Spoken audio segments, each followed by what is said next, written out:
बिहार के चुनावी माहौल के बीच बिहार प्रदेश जायसवाल सर्ववर्गीय महासभा भी अपने प्रत्याशियों की मदद के लिए बिहार के विभिन्न क्षेत्रों में लगातार दौरा कर रही है। 2 नवंबर को महासभा के राष्ट्रीय अध्यक्ष अशोक जायसवाल जी इंदौर के नेतृत्व में 20 सदस्यीय दल पटना पहुंची।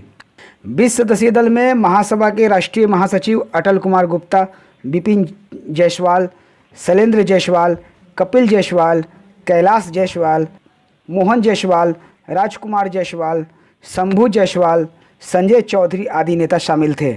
महासभा के प्रतिनिधिमंडल ने मोतिहारी, ढाका, चिरैया, चनपटिया, नरकटियागंज, सीतामढ़ी, परिहार, मुजफ्फरपुर, पटना, गया सहित अन्य जगहों का दौरा कर महासभा से जुड़े प्रत्याशियों के समर्थन में चुनाव प्रचार एवं दर्जनों जनसभाएं की हैं। के नाते बिहार के चुनाव के संदर्भ में 5 दिवसीय प्रवासी यात्रा पर सब प्रतिनिधिमंडल यहाँ पर पधारा हुआ है। जैसा कि आपको अभी पूर्व में हमारे 2 पदाधिकारियों ने इस विषय में जानकारी दी है। जायसवाल समाज, कलवार समाज, वैश्य समाज का इस देश का सबसे बड़ा मजबूत समाज है। बिहार के अंदर नेतृत्व की क्षमता भी कलवार समाज में है। देश के नेतृत्व में भी कलवार समाज के अग्रणीय लोग हैं। शिवहर की सांसद जिनका भी आपने नाम लिया, श्रीमती रमा देवी है, वर्तमान प्रदेश अध्यक्ष हमारे ही समाज से हैं, डॉक्टर संजय जायसवाल जी है, उनके पिताजी भी सांसद रहे और अनेकों विधानसभा में रामचंद्र पूर्वे से लेकर के सूढ़ी समाज, कलवार समाज, ब्याहुत समाज, ऐसे तमाम कलवार समाज के लोग विधानसभा में दर्जनों की संख्या में लटन चौधरी की परंपरा से लेकर के अब तक रहे हैं। क्योंकि इस बार सौभाग्य से बिहार का एक समीकरण, स्थानीय समीकरण पर चुनाव हो रहा है।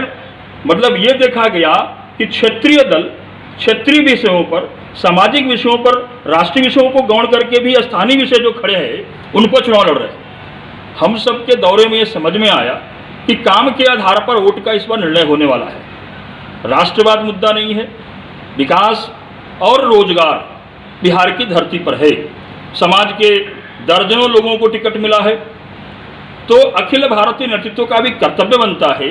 जब 12 करोड़ की आबादी का कलवार समाज है पूरे देश के अंदर और बिहार के अंदर भी 3% की आबादी का प्रभुत्व रखता है, तो 3% का जो जनमत है वो जब एक तरफ करवट लेगा तो समाज के प्रतिनिधियों की जीत सुनिश्चित होगा।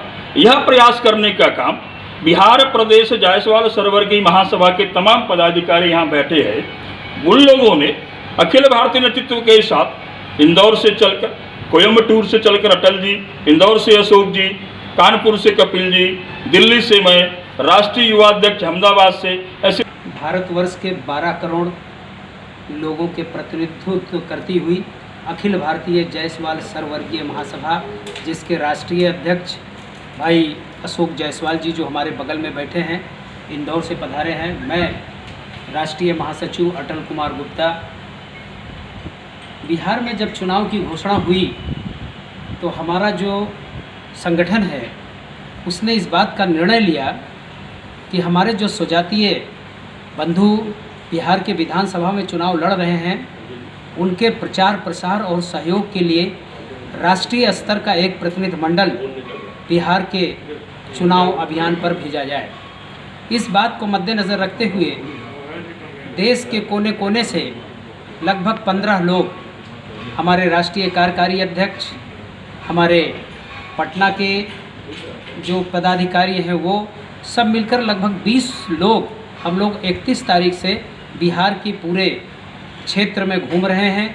ढाका, चिरैया, चनपटिया, नरकटियागंज, मुजफ्फरपुर, मोतिहारी, सीतामढ़ी, परिहार, पटना, सभी जगह जहाँ जहाँ पे हमारे स्वजातीय प्रत्याशी खड़े हैं उनकी जीत के लिए हम लोग स्वजातीय लोगों से विनम्र अपील कर रहे हैं, निवेदन कर रहे हैं कि उनको प्रचंड बहुमत से जिताया जाए, उनके विजय को सुनिश्चित किया जाए। कोई बात नहीं है। हमारे जो स्वजातीय प्रतिनिधि हैं, जो स्वजातीय चुनाव लड़ रहे हैं, स्वजातीय समाज होने के कारण हम लोगों का सामाजिक कर्तव्य है कि हम उनकी मदद करें। उसी बात को ध्यान में रखते हुए हम लोगों ने एक अपील की है अपने समाज के लोगों के साथ साथ वैश्य समाज के लोगों के साथ और विभिन्न सम्मानित मतदाताओं को भी कि वो जो प्रतिनिधि आपके क्षेत्र का विकास कर सकता है, चाहे वो परिहार की रितु जायसवाल जी हो, जिन्होंने अपने सिंहवाहिनी पंचायत में इतना ज़बरदस्त विकास किया है कि न केवल बिहार बल्कि पूरे हिंदुस्तान में आज उनका नाम लिया जाता है एक मुखिया के रूप में। उसी प्रकार से पवन जायसवाल ढाका से जो खड़े हुए हैं, लगभग 5 साल से वो अपने क्षेत्र में ऐसे ऐसे कार्यों को अंजाम दे रहे हैं जिन कार्यों को सिटिंग विधायक और एमपी और मिनिस्टर नहीं कर पा रहे हैं। 500 लोगों की, चाहे वो जिस जात और संप्रदाय के हों, उन लोगों की निःशुल्क शादी की व्यवस्था हमारे पवन जायसवाल जी ढाका में करते हैं। 10 बिरादरी से हर एक दल से टोटल मिला के कितनी संख्या है इस वक्त चुनाव मैदान में है?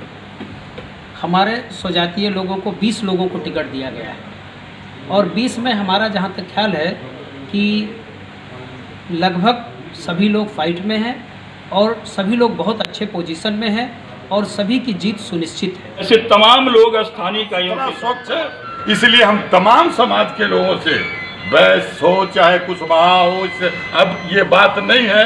अब यह बात है कि ज्यादा से ज्यादा जो हमारा प्रतिनिधि अभी चुनाव मैदान में है उसको हम सब सारे समाज के लोग उसको जिता करके भेजें, ज्यादा से ज्यादा संख्या में जिता के भेजें, ताकि आने वाली सरकार जिस किसी भी पार्टी की, एनडीए की हो या महागठबंधन की हो, जिस किसी की भी सरकार बने, उसमें हमारा प्रतिनिधित्व ज्यादा से ज्यादा हो। उसके लिए फिर बाद में संघर्ष करेंगे।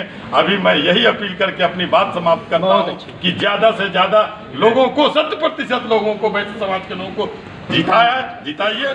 धन्यवाद। सभी पार्टियों का मैं धन्यवाद देता हूं। और हमारा राष्ट्रीय नेतृत्व इसलिए आया है कि हमारे जो समाज के जितने भी लोग हैं अभी तक सबको उन्होंने वोट ही दिया है हर पार्टी को। हमारे को राजनीतिक क्षेत्र में हमेशा पिछड़ापन रहा है, तो हम ये चाह रहे हैं कि जितने लोगों को टिकट मिला है वो सब जीत के आवे, तो इसका प्रभाव दूसरे राज्यों में जब विधानसभा के टिकट होंगे आने वाले समय में उत्तर प्रदेश में होने वाला है, जिसमें 3 करोड़ हम जायसवाल समाज है, अधिकतर 70% युवा उसमें जागृत है। तो उन लोगों को एक मैसेज जाना चाहिए हर पार्टी को कि अगर बिहार में अगर ये लोग इतना परचम लहरा सकते हैं तो यूपी में इसे 4 गुना इनके समाज को टिकट देंगे तो ही पार पड़ेगी। ये हमारे एक मैसेज देने का था कि पॉलिटिकल पार्टी को भी एक मैसेज जाना चाहिए कि अभी ये समाज पिछड़ा समाज नहीं है, जागृति आ गई है। ये पूरा नेतृत्व इसी कारण से आया है कि आने वाले इलेक्शन के दूसरे राज्यों में भी इसका इफेक्ट होना चाहिए। तो हमारी यही कोशिश रहेगी कि हमारे सारे कैंडिडेट ज़्यादा से ज़्यादा वोटों से जीते, तो आगे आने वाले इंडिया लेवल पर हर स्टेट में उसका बेनिफिट समाज को मिल सके। बिल्कुल आपने सही कहा। देखिए आजकल सरकारों के पास उनकी स्वयं की वित्तीय स्थितियाँ बहुत ख़राब है, तो हमारे संगठन के माध्यम से हमारे स्वजातीय बंधुओं को हमारा ये कहना है कि स्वरोजगार और औद्योगिकरण की ओर हमारा इंटेंशन ज़्यादा है। हमारे जातीय बंधुओं को हमारा आने वाले समय में यह प्रोजेक्ट रहेगा कि सरकारी नौकरी को छोड़कर औद्योगिकरण और स्वरोजगार की तरफ ज़्यादा प्रेरणा